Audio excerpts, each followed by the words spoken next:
GeoProbe DM250 water well rigs can now be equipped with a 2-inch submersible trash pump kit.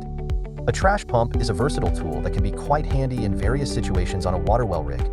Like draining a mud pan and mud pit, priming the centrifugal pump, you can use it with a desanding cone, pump clean water to fill the water truck or grouter, and drill with it in areas where circulation loss is experienced. The trash pump kit includes an innovative hose reel that neatly stores the pump and hydraulic hoses. It also comes with 20 feet of hydraulic hose with hydraulic connections close by.